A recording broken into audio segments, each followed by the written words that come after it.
Hello, students. Welcome to our current affairs session. In today's lecture, we will discuss some important current affairs of 8, 9th and 10 जून 2024. तो आज हम 8, 9 और 10 जून 2024 के कुछ important current affairs discuss करेंगे, जो exam point of view से काफी इंपॉर्टेंट करंट अफेयर्स हो सकते हैं। सो स्टार्ट करते हैं आज का सेशन। आज की क्लास में सबसे पहले हम कुछ अंतर्राष्ट्रीय समाचार देखेंगे, कुछ इंटरनेशनल न्यूज़ देखेंगे, अंतर्राष्ट्रीय लेवल पे जो इम्पोर्टेंट न्यूज़ बन रही है एग्जाम के पॉइंट ऑफ व्यू से एग्जाम्स के लिए जो जरूरी है वो हम डिस्कस करेंगे।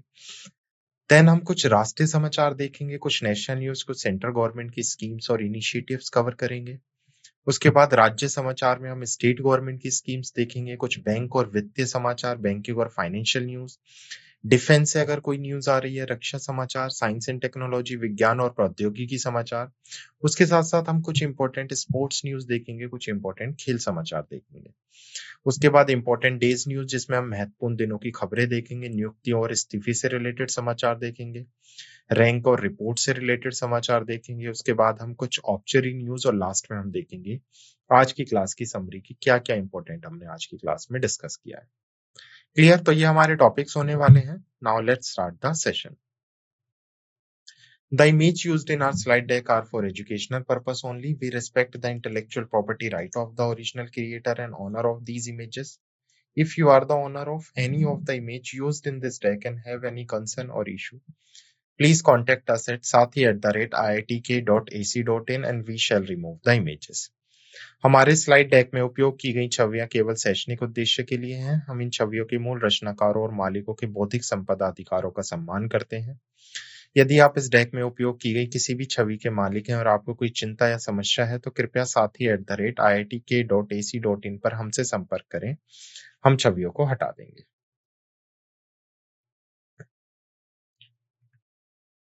स्टार्ट करते हैं अपनी पहली न्यूज के साथ। पहली न्यूज है हमारी इंटरनेशनल न्यूज। इंटरनेशनल न्यूज में पेरू और स्लोवाकिया आर्टेमिस समझौते पर हस्ताक्षर करने वाले 41वें और 42वें सदस्य बने हैं।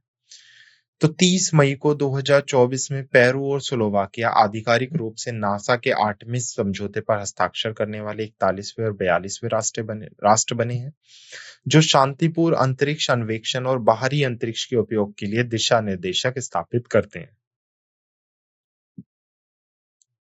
जावियर गोजालिंज ओलाइचिया पेरू के विदेश मंत्री और टोमास ड्रकन स्लोवाकिया के शिक्षा अनुसंधान विकास और युवा मंत्री ने अपने अपने देश की ओर से समझौते पर हस्ताक्षर किए।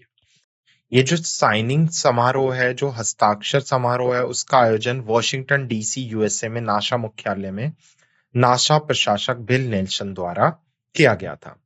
8वीं समझौते को 2020 में नासा और अमेरिकी विदेशी विभाग द्वारा संयुक्त रूप से स्टार्ट किया गया था और 13 अक्टूबर 2020 को 8 संस्थापक देशों द्वारा औपचारिक रूप से हस्ताक्षर किए गए थे।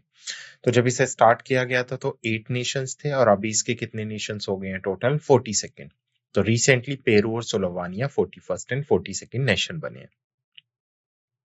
समझौता एक गैर बाध्यकारी समझौता है जिसमें कोई वित्तीय प्रतिबंधताएं नहीं है, जो बाहरी अंतरिक्ष संधि जो 1967 में साइन की गई थी और अन्य समझौते के आधार पर शांतिपूर्ण अंतरिक्ष अन्वेषण के सिद्धांतों की स्थापना करते हैं।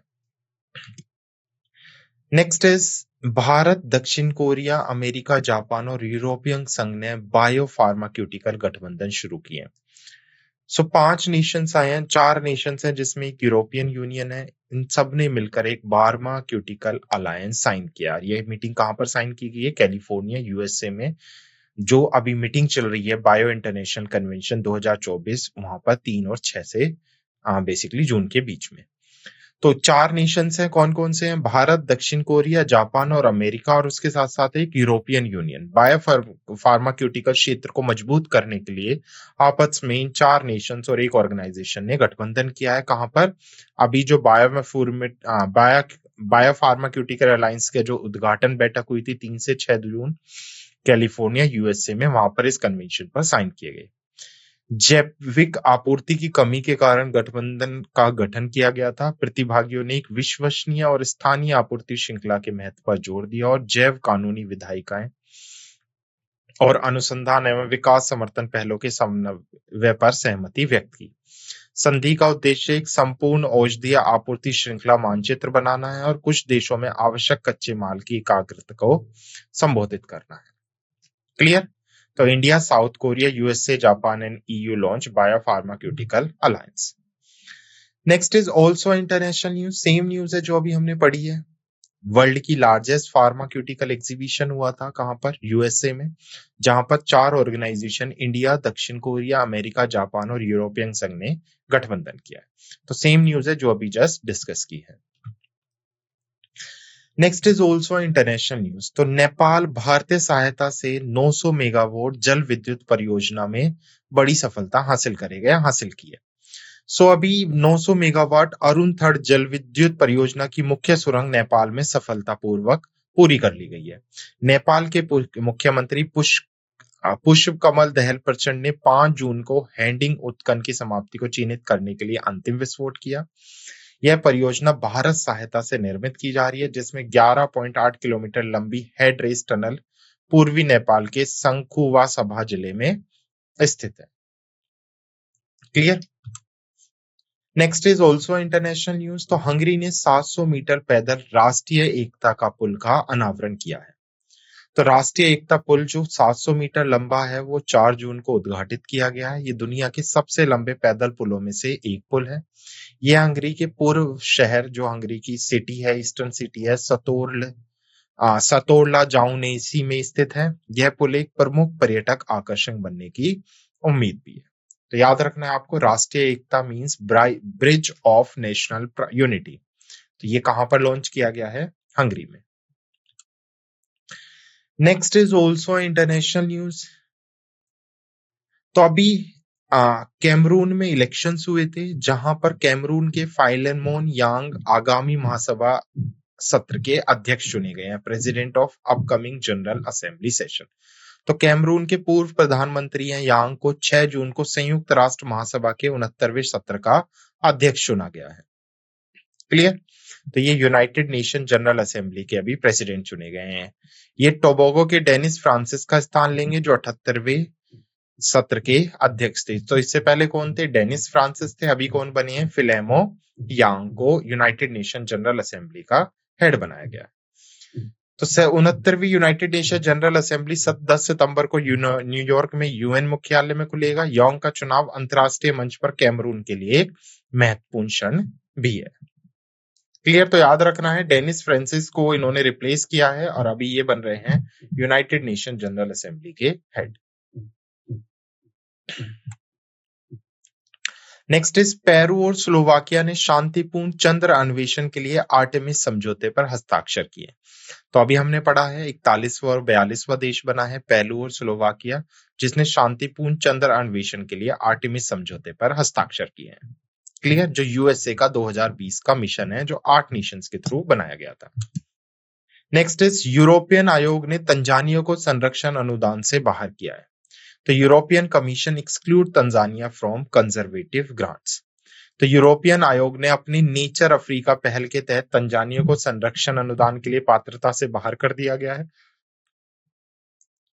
यह निर्णय पूर्वी अफ्रीका में संरक्षण प्रयासों को प्रभावित करता है, विशेष रूप से पूर्वी रिफ्ट, सवाना और जलग्रहण घटक को। ये तंजानिया की महत्वपूर्ण संरक्षण परियोजनाओं को वित्त पोषित और कार्यान्वित करने की क्षमता पर यह बहिष्कार प्रभाव डाल सकता है। पर्यावरण और संरक्षण मानकों के अनुपालन के महत्व को रेखांकित करता है यह निर्णय। क्लियर? तो यूरोपियन आयोग ने तंजानिया को संरक्षण अनुदान, जो कंजर्वेटिव ग्रांट्स है, जो यूरोपियन कमीशन ने बेसिकली अफ्रीकन कंट्रीज को प्रोवाइड करती है, उसे तंजानिया को बाहर कर दिया है। Next is national news. तो NHRC, what is NHRC? National human right commission serious cognise of नाटा प्रथा। तो इसने नाथा प्रथा को गंभीर संज्ञान लिया है। बेसिकली राष्ट्रीय मानव अधिकार आयोग ने 4 राज्यों, जिसमें उत्तर प्रदेश, मध्य प्रदेश, राजस्थान और गुजरात शामिल हैं, इनको नोटिस भेजा है। यह कार्रवाई 2020 के एक मामले के बाद की गई, जिसमें एक पिता ने अपनी बेटी को 2.5 लाख रुपए में बेच दिया था। बाद में पिता ने उसका मृत शरीर मिलने के बाद आयोग से शिकायत दर्ज कराई। एनएचआरसी नाता प्रथा यानी प्रथा का गंभीर संज्ञान ले रहा है। Next is state news. The TDP president N. Chandrababu Naidu said to reclaim Andhra Pradesh CM office. तो टीडीपी नेता हैं चंद्रबाबू नायडू, जिन्हें आंध्र प्रदेश के मुख्यमंत्री का पदभार संभाला है। उनका जो शपथ ग्रहण है वो 12 जून को निर्धारित हुआ है। यह कार्यक्रम गवरम हवाई अड्डे के पास केसारपल्ली आईटी पार्क में होगा। नायडू की वापसी मुख्यमंत्री कार्यालय से एक दशक लंबे अंतराल का अंत है। Clear. Next is also state news. Haryana सरकार की एनआरआई पहल निवारण और निवेश प्रकोष्ठ। तो हरियाणा सरकार ने अनिवासी भारतीय विच इज एनआरआई की चिंताओं को दूर करने के लिए 2 विशेष प्रकोष्ठ स्थापित किए हैं, 2 सेल्स एस्टेब्लिश किए हैं, जहां पर एनआरआईज अपनी प्रॉब्लम से रिलेटेड बेसिकली क्या कर सकते हैं, अपनी शिकायत वहां पर दर्ज कर सकते हैं। तो एनआरआई समुदाय से बेहतर जुड़ाव और निवेश को बढ़ावा देने की कोशिशों की यह एक अपेक्षा की जा रही है। Clear. Next is banking and financial news. तो बैंक और फाइनेंशियल न्यूज है। इंडिया ने अभी पार्टिसिपेट किया है Indo Pacific economical framework of prosperity, जिसको अभी सिंगापुर में कंडक्ट किया गया था 5 से 6 जून। तो भारत ने 5 से 6 जून 2024 तक सिंगापुर में आयोजित उद्घाटन Indo Pacific economical framework for prosperity clean economy investment forum में भाग लिया है। भारत का जो प्रतिनिधित्व है वाणिज्य और उद्योग मंत्रालय के सचिव सुनील बर्थवान ने किया, और इसमें इन्वेस्ट इंडिया द्वारा नेतृत्व किया गया एक व्यापार प्रतिनिधिमंडल भी शामिल था। फोरम के दौरान आईपीईएफ भागीदारी और प्राइवेट इंफ्रास्ट्रक्चर डेवलपमेंट ग्रुप ने आईपीईएफ कैटालिस्टिक कैपिटल फंड के संचालनात्मक शुभारंभ की घोषणा की। 10 वर्षीय स्टार्टअप और कंपनियों को जलवायु तकनीक ट्रैक में उनके नवाचारी विचारों, तकनीक और जलवायु परिवर्तन शमन या अनुकूलन के समाधान प्रस्तुत करने के लिए चुना गया है। 4 भारतीय कंपनियों को ऊर्जा संक्रमण, परिवहन और लॉजिस्टिक्स और कचरा प्रबंधन, कचरे से ऊर्जा के विशेष पर अपने विचार प्रस्तुत करने के लिए सतत अवसंरचना ट्रैक में वैश्विक निवेशों के सामने चुना गया है। Next is also banking and financial news. UN ने अपनी रिपोर्ट जारी की है। Global public debt reach a record of $97 trillion इन 2023। तो वैश्विक सार्वजनिक कर जो है वो 97 ट्रिलियन अमेरिकन डॉलर के स्तर पर पहुंच गया है।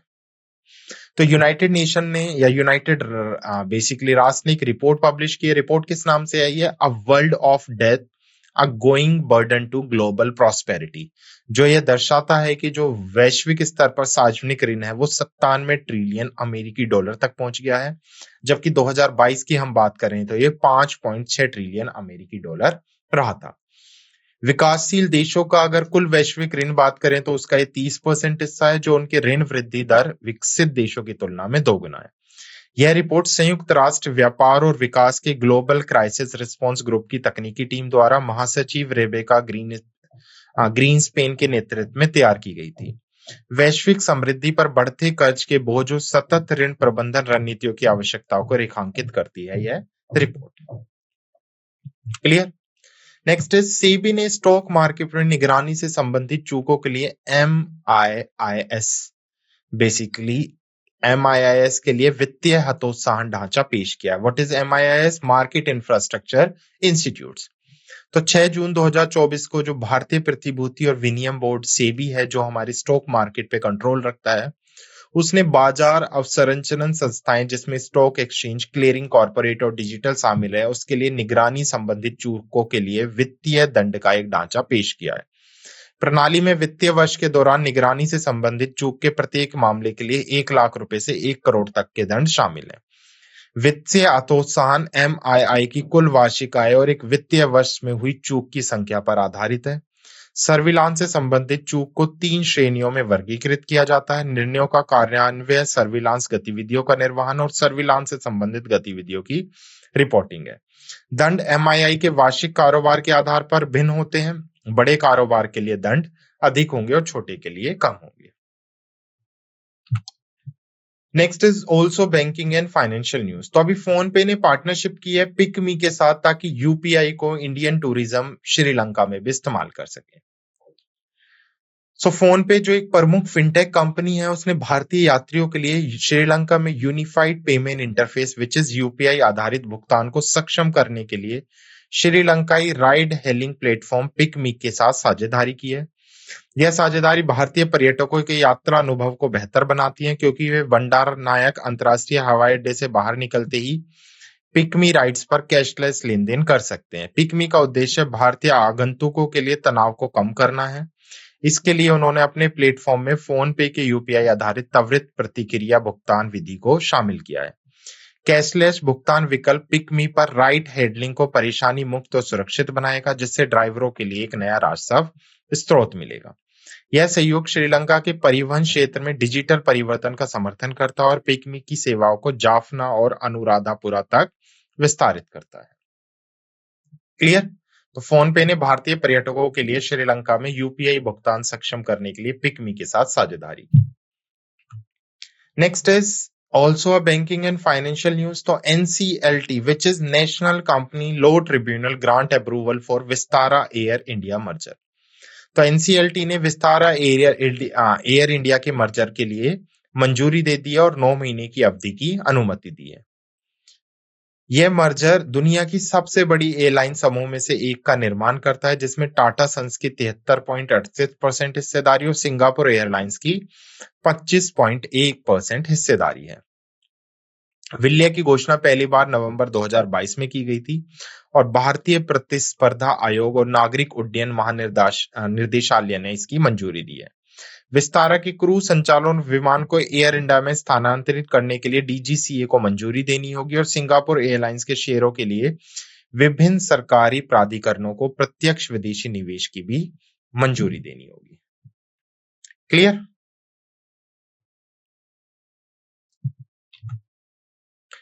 नाउ नेक्स्ट इज आरबीआई ने वित्तीय धोखाधड़ी से निपटने के लिए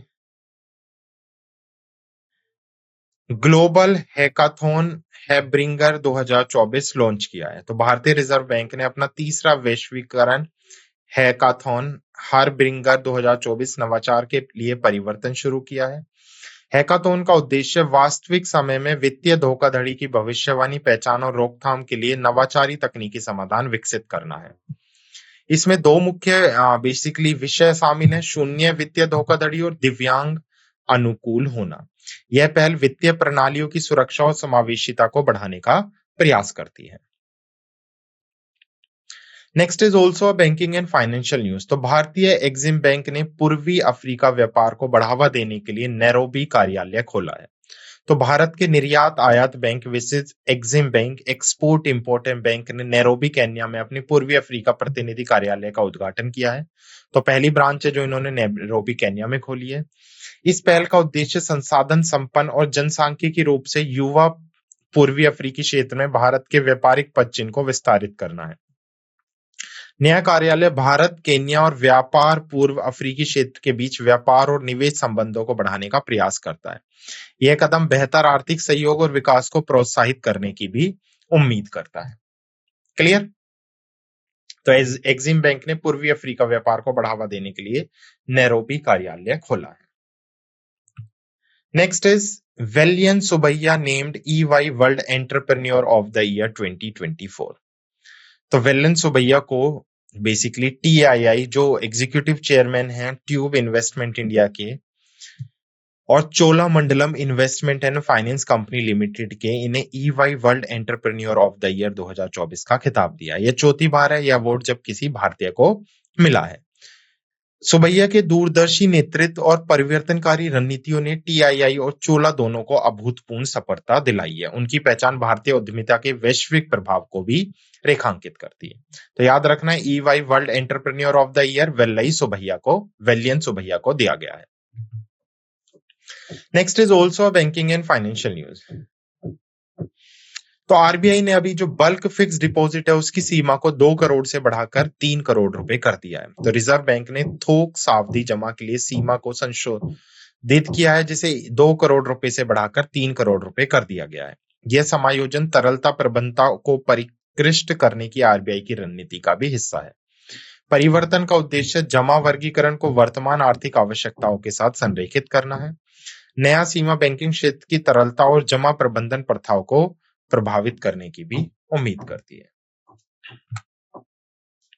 next is reports, basically banking से रिलेटेड है। मूडीज ने अभी 3 भारतीय सार्वजनिक क्षेत्र के बैंकों की रेटिंग पर स्थिर दृष्टिकोण बनाए रखा है।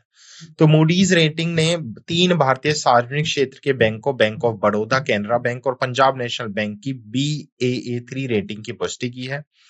तीनों बैंकों की दीर्घकालीन रेटिंग पर रेटिंग एजेंसी ने स्थिर दृष्टिकोण बनाए रखा है। सुधरे हुए क्रेडिट मैट्रिक्स, मजबूत लाभप्रदता और पर्याप्त तरलता बफर को स्थिर दृष्टिकोण के कारणों के रूप में उद्धृत किया गया है। मूडीज का मानना है कि भारत का मजबूत संचालन वातावरण अगले 12 से 18 महीने में इन बैंकों की क्रेडिट बुनियादी बातों का समर्थन करेगा। Next is banking and financial news है। सेबी ने अभी ऑनर किया है best conduct of the business regulator award to Asian bankers. तो सेबी को एशियन बैंकर द्वारा सर्वश्रेष्ठ व्यापक नियम पुरस्कार से सम्मानित किया गया है। तो भारतीय प्रतिभूति विनियम बोर्ड सेबी है, जो बेसिकली हमारे स्टॉक मार्केट को कंट्रोल करता है, उसे अभी एशियाई बैंकर द्वारा एशियाई प्रशांत क्षेत्र का सर्वश्रेष्ठ व्यापक नियामक पुरस्कार दिया गया है। पुरस्कार कहां पर दिया गया? हांगकांग में आयोजित एक समारोह में सेबी के पूर्वकालीन सदस्य कमलेश चंद्र वर्षे द्वारा प्राप्त किया गया था। यह मान्यता नियामक प्रथाओं और व्यावसायिक आचरण में सेबी की उत्कृष्टता को भी उजागर करती है। सेबी की भूमिका को एक मजबूत और पारदर्शी वित्तीय बाजार बनाए रखने में पुरस्कार रेखांकित करता है। Next is defence news. स्वास्थ्य और रक्षा मंत्रालय ने सशक्त बलों के लिए टेली मानस सेल स्थापित करने के लिए सहयोग किया है।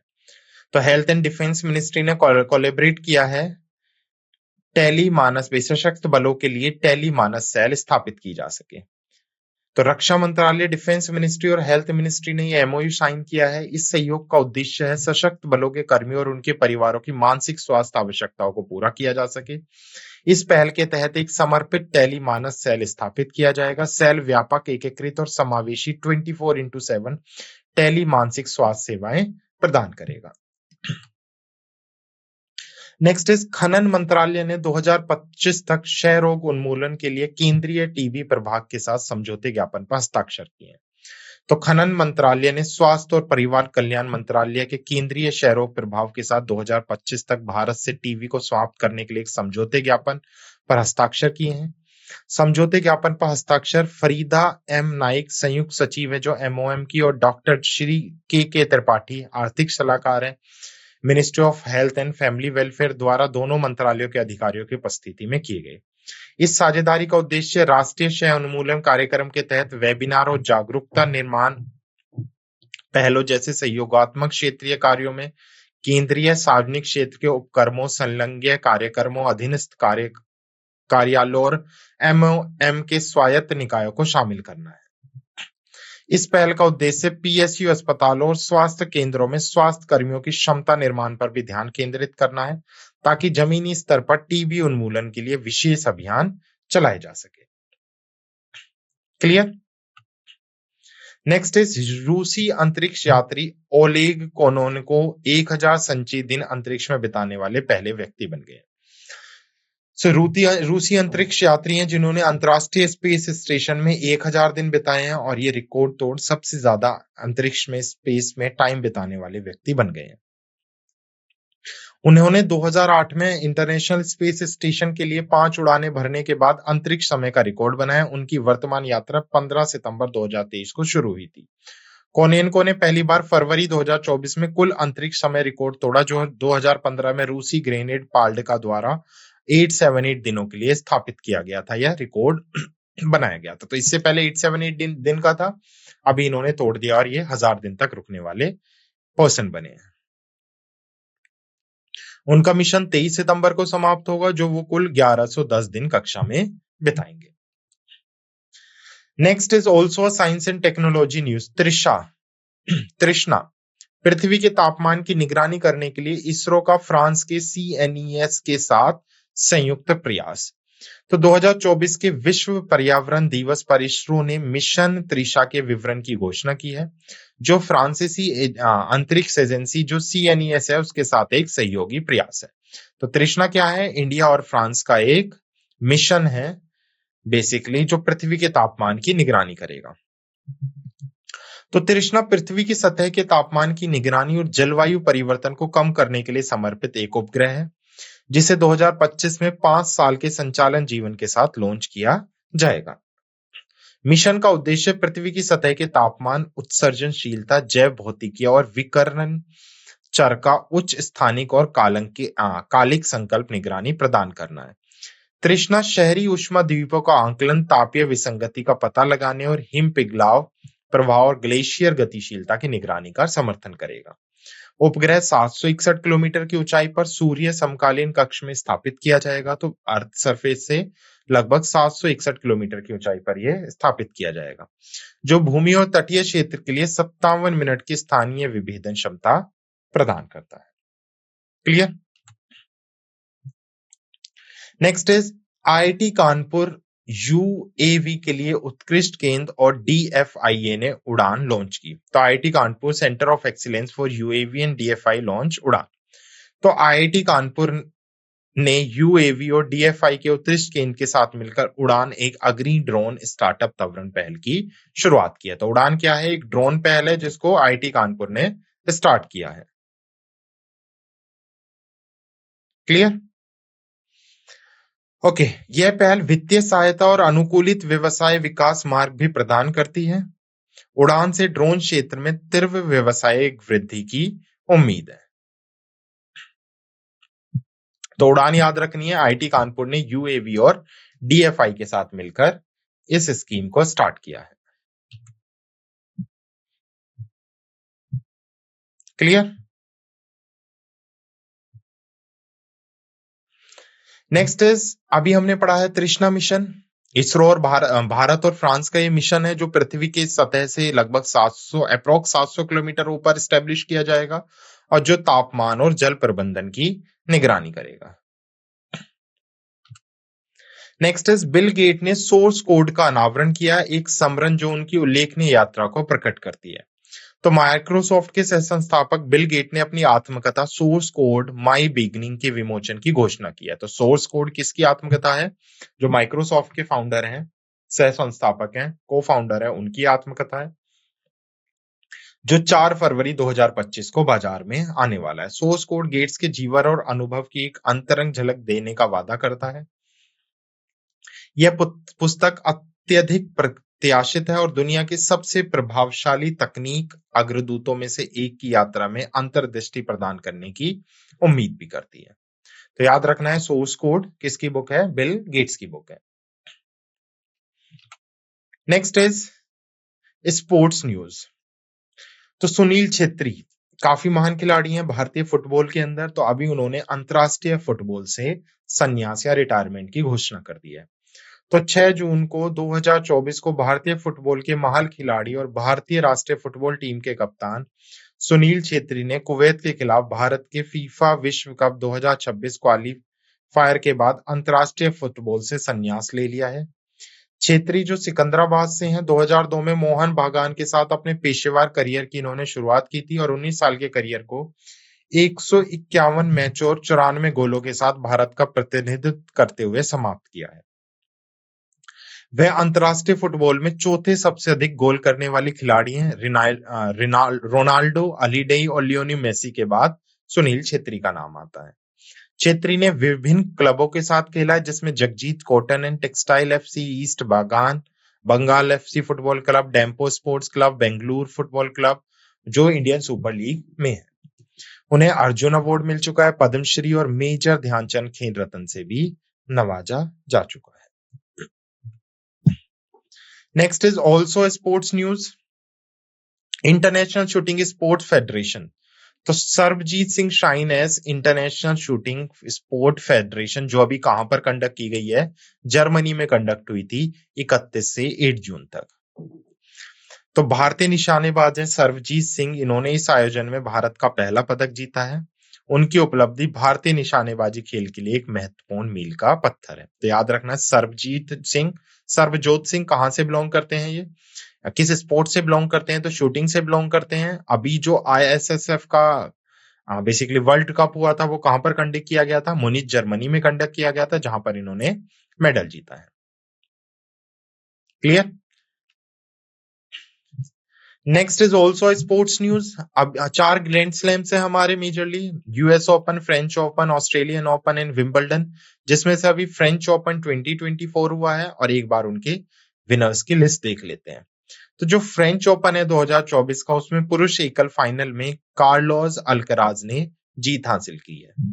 अल्कराज ने जेवरिन को बेसिकली हराया है। टूर्नामेंट में अल्कराज की दृढ़ता और कौशल को प्रदर्शित किया, जो उनके करियर में एक महत्वपूर्ण उपलब्धि को दर्शाता है। क्लियर? अल्कराज की जीत टेनिस जगत में एक महत्वपूर्ण खिलाड़ी के रूप में उनकी बढ़ती प्रतिष्ठा को भी दिखाती है।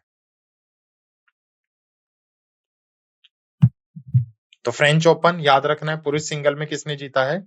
कार्लोस अल्कराज ने। Next is sports news. तो मैग्नस कार्लसन जू वेनेजू ने नॉर्वे शतरंज खिताब जीत लिया है। तो मैग्नस कार्लसन ने प्रतिष्ठित नॉर्वे शतरंज टूर्नामेंट में अपना 6ठा खिताब जीता है। कार्लोस ने अंतिम दौर में एक तीव्र आर्मगेडन मैच में फाबियाना कारुनालो को मात दी है। जीत कार्लसन के वैश्विक शतरंज में प्रभुत्व को और मजबूत करती है। जू वेनेजो ने महिला की श्रेणी में खिताब जीता है। तो याद रखना है आपको, नॉर्वे शतरंज मेंस में मैग्सन और फीमेल्स में जू ने ये खिताब जीता है। Next is important day news. तो विश्व खाद्य सुरक्षा दिवस 2024।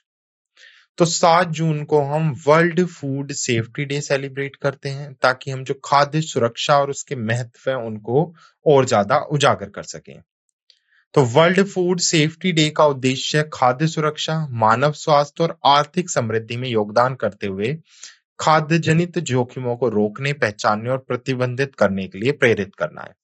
2024 के WFSD का विषय खाद्य सुरक्षा, अप्रत्याशित के लिए तैयार रहें, और नारा है खाद्य सुरक्षा सबका काम है। WFSD का संयुक्त रूप से संचालन खाद्य और कृषि संगठन और विश्व स्वास्थ्य संगठन द्वारा किया जाता है। पहले WFSD 7 जून 2019 को मनाया गया था। संयुक्त राष्ट्र महासभा ने इस दिन की घोषणा के लिए प्रस्ताव भी पारित किया था। तो विश्व खाद्य स्वास्थ्य और सुरक्षा दिवस, वर्ल्ड फूड सेफ्टी डे 7 जून को मनाया जाता है, which is known as WFSD। Next is विश्व महासागर दिवस, जो हर साल कब मनाया जाता है? 8 जून को सेलिब्रेट किया जाता है। तो विश्व महासागर दिवस 8 जून 2024 को मनाया गया। महासागर पृथ्वी पर जीवन को बनाए रखने में महत्वपूर्ण भूमिका निभाते हैं। महासागर ग्रह की सतह के लगभग 70% हिस्से को कवर करते हैं। वे अनगिनत समुद्री प्रजाति का घर हैं और दुनिया की लगभग 50% ऑक्सीजन का उत्पादन करते हैं। नेक्स्ट इज अंतर्राष्ट्रीय अभिलेखागार दिवस 2024, जो अभी 9 जून को मनाया गया है। तो अंतर्राष्ट्रीय अभिलेखागार दिवस 9 जून को मनाया गया ताकि समाज में अभिलेखों और रिकॉर्ड्स की महत्वपूर्ण भूमिका के बारे में जागरूकता बढ़ाई जा सके। अभिलेखागार हमारी सामूहिक समृद्धि के संरक्षण के रूप में कार्य करते हैं, कहानी और घटनाओं उपलब्धियों को संरक्षित रखते हैं। दिन ऐतिहासिक अभिलेखों को बनाए रखने और उन तक पहुंचने के महत्व को भी उजागर करता है। यह विश्व भर में अभिलेखीय धरोहर की सुरक्षा और संवर्धन को प्रोत्साहित करता है। क्लियर? तो अंतर्राष्ट्रीय अभिलेखागार दिवस। नेक्स्ट इज 9 जून को हम बनाते हैं वर्ल्ड एक्रीडिटेशन, विश्व प्रत्यानन दिवस। तो विश्व प्रत्यानन दिवस प्रतिवर्ष 9 जून को मनाया जाता है, जिसे अंतर्राष्ट्रीय प्रत्यानन मंच और अंतर्राष्ट्रीय प्रयोगशाला प्रत्यानन सहयोग द्वारा स्थापित किया गया है। इस दिन का उद्देश्य जीवन के विभिन्न पहलुओं में प्रत्यानन की महत्वपूर्ण भूमिका के बारे में जागरूकता बढ़ाना है। मान्यता उपभोक्ता संरक्षण, सामाजिक कल्याण, व्यवसायिक संरचना और सरकारी नियमों में सुधार करती है। यह घटना प्रत्यानन प्रक्रिया में उच्च मानकों को बनाए रखने के महत्व को भी रेखांकित करती है। Next is appointment and resignation news. जो अगली न्यूज है हमारी, वो अपॉइंटमेंट एंड रेजिग्नेशन से है। तो अभी समीर बंसल को MD एंड CEO बनाया गया है PNB मेट लाइफ का। तो Punjab national bank met life के MD और CEO किसको अपॉइंट किया गया है? समीर बंसल को अपॉइंट किया गया है। तो PNB MetLife India insurance company limited ने समीर बंसल को 1 जुलाई 2024 से प्रभावी प्रबंध निर्देशक और मुख्य कार्यकारी अधिकारी नियुक्त किया है। वे आशीष श्रीवास्तव का स्थान लेंगे, जिन्हें मेट लाइफ इंक की ग्लोबल शेयर्ड सर्विसेज टीम के लिए भारत में एमडी नियुक्त किया गया है। बंसल 2007 में पीएनबी मेटलाइफ में शामिल हुए थे और वर्तमान में मुख्य वितरण अधिकारी और नेतृत्व टीम के सदस्य हैं।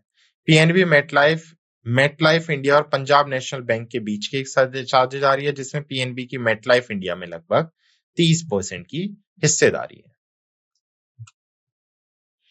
Next is Bisleri Limonata appointed Aditya Roy Kapur as a brand ambassador. तो बिस्लेरी लिमोनाटा ने आदित्य रॉय कपूर को अपना ब्रांड एम्बेसडर नियुक्त किया है। तो अभियान में आदित्य रॉय कपूर को ब्रांड एम्बेसडर के रूप में दिखाया गया है। हैशटैग डबल द चिल अभियान का उद्देश्य लेमोनाटा के अनोखे स्वाद मिश्रण की भावना को पकड़ना है। अभियान का लक्ष्य जैन जेड दर्शकों के साथ एक मजबूत संबंध स्थापित करना है। क्लियर? तो who has been appointed as the brand ambassador of Bisleri Limonata? तो Aditya Roy Kapur. Next is also appointment and resignation news. तो राज प्रिय सिंह को अपॉइंट किया गया है director in department of rural development. तो इंडियन फॉरेस्ट सर्विसेज में ऑफिसर हैं 2010 के बैच के राज प्रिय सिंह, जिन्हें अभी डायरेक्टर अपॉइंट किया गया डिपार्टमेंट ऑफ रूरल डेवलपमेंट, ग्रामीण विकास विभाग में इन्हें डायरेक्टर नियुक्त किया गया है। उनकी नियुक्ति पर्यावरण, वन और जलवायु परिवर्तन मंत्रालय द्वारा केंद्रीय प्रतिनियुक्तियों के लिए सिफारिश के बाद हुई है। यह पद केंद्रीय स्टाफिंग योजना द्वारा शासित है। सिंह की विशेषज्ञता से ग्रामीण विकास पहलों में महत्वपूर्ण योगदान की भी उम्मीद है। Clear? Next, rank and report. तो यूनिसेफ ने चाइल्ड न्यूट्रिशन रिपोर्ट जारी की है 2024 के लिए, जिसमें वैश्विक स्तर पर 4 में से 1 बच्चा गंभीर बाल खाद्य गरीबी में जीता है बेसिकली। तो यूनिसेफ की 2024 की बाल पोषण रिपोर्ट, जिसका टाइटल है बाल खाद्य गरीबी प्रारंभ बच्चे में पोषण अभाव के अनुसार, अगर हम वैश्विक स्तर पर बात करें तो 4 में से 1 बच्चा यानी 27% माल न्यूट्रिशन के या फूड पॉवर्टी के शिकार हैं, जो 5 वर्ष से कम आयु के लगभग 181 मिलियन बच्चों के बराबर है। ये बच्चे कुपोषण के एक रूप, जिसमें लंबाई के अनुपात में कम वजन के रूप में परिभाषित किया गया, इनका अनुभव करने की 50% अधिक संभावना रहती है। रिपोर्ट लगभग 100 देशों में और सभी आय समूह में दुनिया के सबसे कम उम्र के लोगों के बीच आहार संबंधी अभाव की जांच करती है। यूनिसेफ की स्थापना 1946 में संयुक्त राष्ट्र अंतर्राष्ट्रीय बाल आपातकालीन कोष के रूप में की गई थी और 1953 में इसका नाम बदलकर संयुक्त राष्ट्र बाल कोष कर दिया गया, यूनाइटेड नेशन चिल्ड्रन फंड कर दिया गया 1953 में। यूनिसेफ की वर्तमान कार्यकारी निर्देशक कैथरीन एम रसेल है और इसका मुख्यालय न्यूयॉर्क यूएसए में है। तो हेडक्वार्टर कहां पर है? न्यूयॉर्क यूएसए में है। और कार्यकारी निर्देशक कौन है अभी यूनिसेफ की? एम रसेल है। Clear? Next is WMO climate update. तो जो वर्ल्ड मेट्रोलॉजिकल ऑर्गेनाइजेशन है, अभी उसने ग्लोबल एनुअल रिपोर्ट जारी की है, जिसमें उसने बताया कि अगले 5 वर्षों में जो वैश्विक तापमान है वो स्थायी रूप से लगभग 1.5 डिग्री सेल्सियस बढ़ सकता है या उससे अधिक बढ़ने की संभावना है। तो विश्व मौसम विज्ञान संगठन की वार्षिक report which is WMO global annual to decadal climate update है, ये इंगित करती है कि अगले 5 वर्षों में लगभग 2024 से 28 में कम से कम 1 वर्ष के लिए औसत वैश्विक तापमान 1.5 डिग्री सेल्सियस से अधिक होने की 80% संभावनाएं है। भविष्यवाणी 2024 से 28 तक प्रत्येक वर्ष के लिए 1850 से 1900 की आधार रेखा से 1.1 डिग्री सेल्सियस से 1.9 डिग्री सेल्सियस तक की सीमा का सुझाव देती है। इन वर्षों में कम से कम 1 वर्ष का नया तापमान रिकॉर्ड स्थापित करने की 86% संभावना है, जो संभावित रूप से वर्तमान में सबसे गर्म वर्ष 2023 से अधिक हो सकता है। विश्व मौसम विज्ञान संगठन संयुक्त राष्ट्र की एक विशेष एजेंसी है जो वायुमंडलीय विज्ञान और मौसम विज्ञान में अंतर्राष्ट्रीय सहयोग को बढ़ावा देने के लिए जिम्मेदार है। डब्ल्यूएमओ की बात करें तो इसका मुख्यालय जेनेवा स्विट्जरलैंड में स्थित है और इसको जो स्थापित किया गया था वो 1950 में स्थापित किया गया था। Next is also rank and report. संयुक्त राष्ट्र सुरक्षा परिषद चुनाव परिणाम और संरक्षण। तो यूनाइटेड नेशन सिक्योरिटी काउंसिल के इलेक्शंस हुए हैं, एक बार देख लेते हैं क्या यहाँ से पॉइंट्स बन के आ रहे हैं। तो 6 जून 2024 को संयुक्त राष्ट्र महासभा ने संयुक्त राष्ट्र सुरक्षा परिषद के नए अस्थायी सदस्यों का चुनाव किया है, जिसमें पाकिस्तान, सोमालिया, पनामा, डेनमार्क और ग्रीस ने 1 जनवरी 2025 से शुरू होने वाले 2 साल के कार्यकाल के लिए सीटें सुरक्षित की हैं। ये देश जापान, माल्टा, मोजाम्बिक, इक्वाडोर और स्विट्जरलैंड की जगह लेंगे। नवनिर्वाचित सदस्य अल्जीरिया, गुआना, कोरियन गणराज्य, सियोल-लियोन, स्लोवेनिया के साथ गैर स्थायी सदस्य के रूप में शामिल होंगे। तो यूनाइटेड नेशन सिक्योरिटी काउंसिल, जिसमें 15 मेंबर्स होते हैं, 5 परमानेंट और 10 नॉन परमानेंट मेंबर्स जो 2 साल के लिए अपॉइंट होते हैं, तो उसी के चुनाव की यहाँ पर बात हो रही है, जहां पे पाकिस्तान, सोमालिया, पनामा, डेनमार्क और Greece, Algeria, Guyana, Korean, Sierra Leone और स्लोवेनिया, ये 10 गैर स्थायी सदस्य होंगे। क्लियर?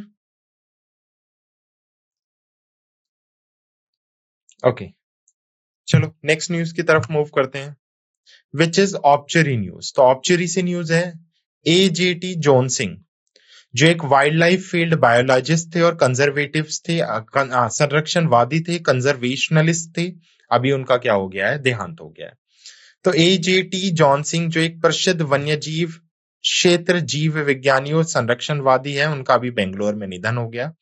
वे अपने निधन के समय 78 वर्ष के थे। जॉन सिंह वन्यजीव संरक्षण में एक अग्रणी व्यक्ति थे। उनके योगदान ने वन्यजीव संरक्षण प्रयासों पर स्थायी प्रभाव भी छोड़ा है। क्लियर? तो याद रखना है नाम, एजेटी जॉन सिंह। नेक्स्ट है विलियम एंडरसन, जो अपोलो 8 अंतरिक्ष यात्री थे, जिन्होंने अंतरिक्ष से अर्थराइट फोटो लिया था, अभी उनका विमान दुर्घटना में मृत्यु हो गई है। तो सेवानिवृत्त अंतरिक्ष यात्री विलियम एंडरसन, जो चंद्रमा की परिक्रमा करने वाले पहले 3 मनुष्यों में से एक थे, उनकी विमान दुर्घटना में मृत्यु हो गई है। एंडरसन 7 जून को वॉशिंगटन राज्य में दुर्घटनाग्रस्त हुए एक छोटे विमान को उड़ा रहे थे। उसके साथ साथ वे नासा के अपोलो 8 मिशन के दौरान प्रतिष्ठित राइज बेसिकली जो अर्थ राइज है उसकी फोटो कैप्चर करने के लिए भी प्रसिद्ध है। एंडरसन के अंतरिक्ष अन्वेषण में योगदान और उनकी विरासत को याद किया जाएगा। तो याद रखना है, विलियम एंडरसन अपोलो 8 के यात्री थे। तो ये थे कुछ हमारे इंपॉर्टेंट करंट अफेयर्स जो हमने डिस्कस किए हैं। हमने आज 8, 9 और 10 जून 2024 के कुछ इंपॉर्टेंट करंट अफेयर्स डिस्कस किए हैं जो एग्जाम के लिए इंपॉर्टेंट है। So now let's quick revise the session through summary. तो सबसे पहले हमने देखे कुछ अंतरराष्ट्रीय समाचार। अंतरराष्ट्रीय समाचार की अगर मैं बात करूं तो सबसे पहले हमने देखा आर्टेमिस अकॉर्ड। क्या है आर्टेमिस अकॉर्ड? आर्टेमिस अकॉर्ड में हमने देखा 2020 में अक्टूबर में यूएसए के साथ मिलकर 8 कंट्रीज ने इसे साइन किया था।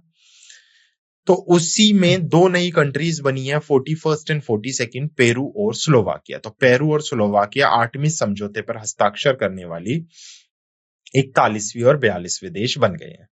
सेकेंड, हमने देखा कि बायोफार्मास्यूटिकल अलायंस अभी India, south Korea, USA, Japan और ईयू ने लॉन्च किया है। यानी 4 कंट्रीज और एक ऑर्गेनाइजेशन विच इज यूरोपियन संघ ने मिलकर बायोफार्मास्यूटिकल अलायंस क्या किया है, अभी लॉन्च किया है। उसके बाद अगर मैं बात करूं तो सेम न्यूज थी जो हमने डिस्कस की थी। उसके बाद हमने अंतरराष्ट्रीय न्यूज में नेपाल से पढ़ी थी कि नेपाल में 900 मेगावाट जल विद्युत परियोजना ने बड़ी सफलता हासिल की है, जिसमें 11.8 किलोमीटर की लगभग लंबी पहली टनल बना ली गई है या टनल बना ली गई है भारत की सहायता से। भारत ने यहाँ पर क्या प्रोवाइड किया है? हेल्प प्रोवाइड की है। उसके साथ साथ हमने देखा था ब्रिज ऑफ नेशन यूनिटी जो हंगरी में बनाया गया और कितने किलोमीटर लंबा है? 700 मीटर लंबा पैदल पुल है। महासभा सत्र basically United nation general assembly के हेड अभी बने कैमरून के फिलेमोन यांग। तो फिलेमोन यांग को अभी क्या बनाया गया है? जनरल असेंबली सेशन का जो इलेक्शन हुआ है उसमें प्रेसिडेंट बनाया गया है, जो डेनिस फ्रांसिस को रिप्लेस करेंगे। उसके साथ साथ हमने देखा जो यूरोपियन कमीशन है उसने तंजानिया को एक्सक्लूड कर दिया है फ्रॉम कंजर्वेटिव ग्रांट से, सुरक्षा या संरक्षण अनुदान से। तो ये थी कुछ हमारी इंटरनेशनल न्यूज। फिर हमने कुछ नेशनल न्यूज देखी जिसमें हमने देखा कि जो नेशनल ह्यूमन राइट कमीशन है उसने सीरियस रिकॉग्नाइज किया है नाटा प्रथा को। राज्य समाचार में हमने देखा चंद्रबाबू नायडू आंध्र प्रदेश के सीएम बनने के लिए तैयार हैं, जो आगे चल के अभी शपथ लेंगे। उसके साथ साथ हमने देखा हरियाणा सरकार ने एनआरआई के लिए 2 सेल्स एस्टेब्लिश किए हैं ताकि एनआरआई अपनी शिकायत इजिली कर सकें।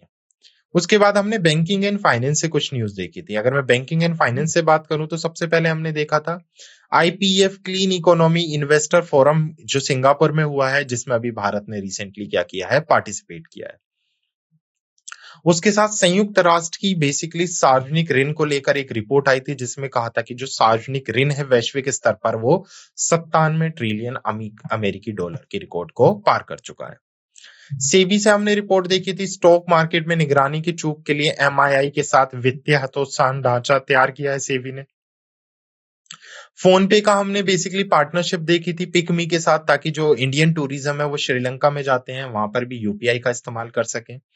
उसके साथ साथ हमने देखा था कि विस्तारा एयरलाइंस के मर्जर की परमिशन मिल गई है और आरबीआई ने ग्लोबल हैथकन HER बिंगर 2024 लॉन्च किया है, ताकि फाइनेंशियल फ्रॉड्स को क्या किया जा सके, जो वित्तीय धोखाधड़ी है उसको रोका जा सके।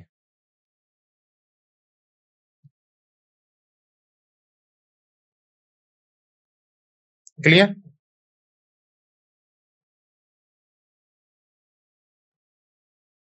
ओके। नेक्स्ट हमने देखा था जो भारत का एक्सिम बैंक है, एक्सपोर्ट इंपोर्ट बैंक, उसने नैरोबी ऑफिस में बूस्ट किया है ईस्ट अफ्रीकन ट्रेड को बूस्ट करने के लिए अपना ऑफिस एस्टेब्लिश किया है।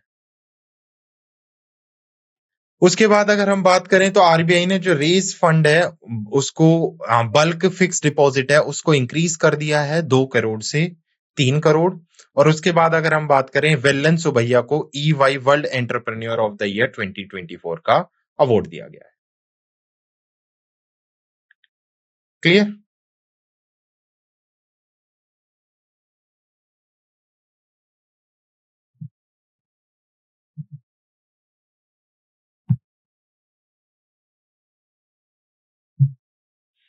ओके। उसके बाद हमने बैंकिंग और वित्तीय समाचार देखे। बैंकिंग और वित्त समाचार में हमने देखा कि मूडी ने मेंटेन किया है stable outlook on 3 Indian PSU bank basically rating.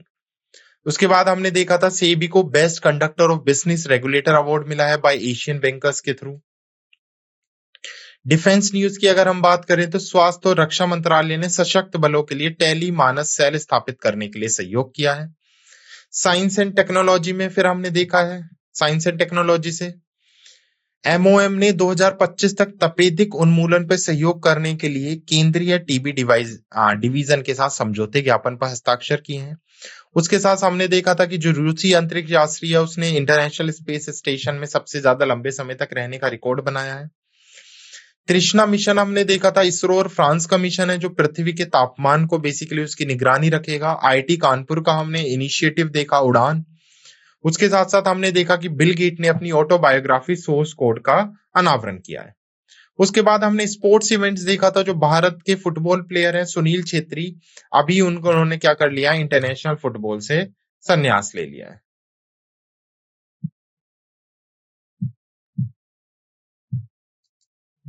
Clear?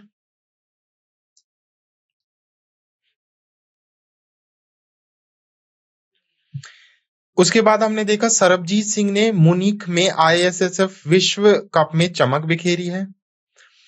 French open 2024 विशेषता जो बेसिकली विजेताएं हैं, जो विनर्स हैं, उनकी हमने पूरी लिस्ट देखी। उसके साथ साथ मैग्सन कार्लसन जू वेनेजो ने नॉर्वे शतरंज खिताब जीत लिया है मेल और फीमेल कैटेगरी में रेस्पेक्टिवली। इंपॉर्टेंट डेज से हमने खबरें देखी थी। इंपॉर्टेंट डेज में हम लोगों ने देखा था कि विश्व खाद्य सुरक्षा दिवस जो 7 जून को बनाया गया, विश्व महासागर दिवस जो 8 जून को मनाया गया, अंतर्राष्ट्रीय अभिलेखाकार दिवस जो 9 जून को मनाया गया और विश्व प्रत्यानन दिवस वर्ल्ड एग्रीडिटेशन डे जो बनाया गया है 9 जून को। उसके बाद हमने कुछ अपॉइंटमेंट एंड रेजिग्नेशन से न्यूज देखी है, जिसमें हमने देखा है समीर बंसल को पीएनबी मेटलाइफ का एमडी और सीईओ बनाया गया है। तो पंजाब नेशनल बैंक मेटलाइफ के एमडी सीईओ किसको बनाया गया है? समीर बंसल को बनाया गया है। बिस्लरी लिमनाटा का देखा था हमने, आदित्य राय कपूर को ब्रांड एम्बेसडर नियुक्त किया गया है और राज प्रिय सिंह को डिपार्टमेंट ऑफ रूरल डेवलपमेंट यानी ग्राम विकास विभाग में निर्देशक नियुक्त किया गया है। रैंक एंड रिपोर्ट से हमने कुछ समाचार देखे थे, जिसमें हमने यूनिसेफ ने अभी चाइल्ड न्यूट्रिशन रिपोर्ट जारी की है, जिसमें यूनिसेफ ने कहा है कि ग्लोबली हर 4 में से 1 बच्चा माल न्यूट्रिशन या फूड पॉवर्टी या खाद्य गरीबी में जीता है। उसके साथ-साथ वर्ल्ड मेट्रोलॉजिकल डिपार्टमेंट या ऑर्गेनाइजेशन की क्लाइमेट अपडेट रिपोर्ट देखी थी, जिसने कहा था कि नेक्स्ट 5 ईयर में तापमान 1.5 डिग्री सेल्सियस तक बढ़ने की उम्मीद है। और उसके साथ-साथ हमने देखा यूनाइटेड नेशन सिक्योरिटी काउंसिल के इलेक्शंस फॉर टेम्परेरी मेंबर्स, जो 10 कंट्रीज होती हैं, 2 साल के लिए चुनी जाती हैं। और लास्ट में हमने ऑब्चरीज न्यूज़ डिस्कस की थी, जिसमें हमने देखा था कि एजेटी जॉन सिंह का भी डेथ हो गई है, और विलियम एंडर जो अपोलो 8 एस्ट्रोनॉट थे, जिन्होंने अर्थराइज फोटोज स्पेस से क्लिक की थी, अभी उनका भी निधन हो गया है। क्लियर? तो ये थी कुछ इंपॉर्टेंट न्यूज़ जो हमने डिस्कस की। I hope you like this session. Thank you.